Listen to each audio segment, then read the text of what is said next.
England is a country of royalty and rich history. From King Henry VIII to the British Empire through World War II, England has developed into one of the world's most stable and powerful countries. With its thriving economy, countless museums, and ornate cities, England has become a centre for immense tourism, captivating visitors with the splendour of Parliament and the might of its ancient palaces and gardens. However, not all of this grandiose country caught the attention of the wandering tourist. The north of England, particularly Northumberland, Gateshead, and Newcastle upon Tyne, were never known to be must-see destinations for foreigners, only hubs for the bustling fishing industry, factories, mills, and the shipping industry. However, beginning in the 1990s extending through the present, much of the north, Newcastle, and even large cities like Birmingham and London have been undergoing regeneration and renovation, transforming 18th century industrial settings and buildings into new museums housing art and English history, as well as adding sculptures to the streets and sidewalks, and building new business districts and restaurants for tourists. Newcastle has a very rocky history based mainly around industrialism. During the Victorian era and the early 19th century, the city had many mills and factories manufacturing steam engines, ships, metals, glass, and even trains. North Shields was a centre for the fishing industry in the north, as was the Tyne River for trading. In present days, the city is being transformed into a rather large tourist destination, something it has never been in past history. The Tyne Bridge was built, a symbol of the Quayside, as well as the Baltic Museum of Art, the theatre, and the regeneration or Tyneside as a whole. As can be seen in the images taken on travel, the city is putting forth a large effort to move towards becoming more tourist-friendly and culturally strong. The Angel of the North has also become a symbol of Newcastle and Northumberland, bringing about more visitors.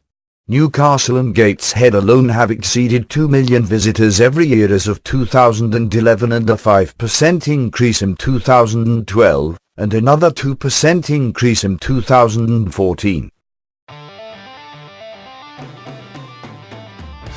Tourism in London is a different story. With the Buckingham Palace, the Big Ben, the Parliament, the Westminster Abbey, the London Eye and more, this spectacular tourist giant is probably what people picture when thinking about England and its aesthetics. However, even London has undergone regeneration to make itself more presentable to the tourist industry. Countless factories along the Thames River on north and south sides have been converted into ornate museums and shopping centres.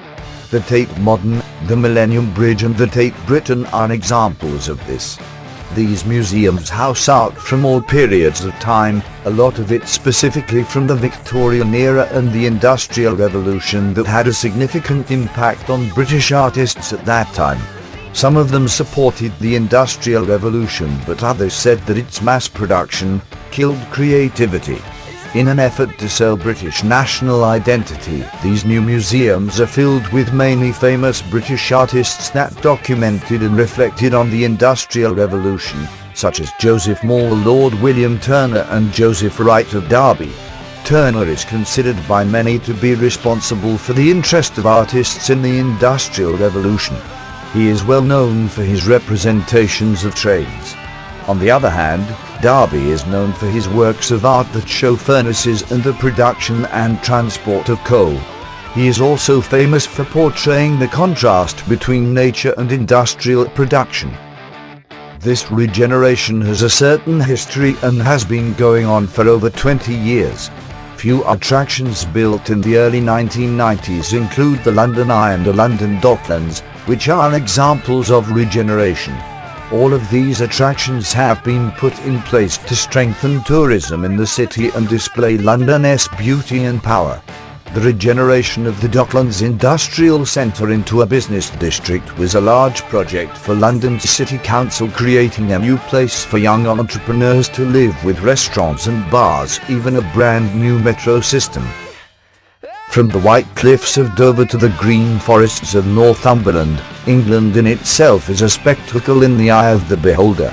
Its past is what truly draws tourists from all corners of the globe, flocking to see the land of ancient castles, proud royalty, industrialism, artwork, and even the Beatles. Yet, a country that already holds so much to see builds from it new attractions for new generations. With the implementation of art exhibits and new architecture in places like Northumberland, Birmingham, and the London Docklands, the country is able to attract tourists from north to south in many places that were once only used for industrial manufacturing.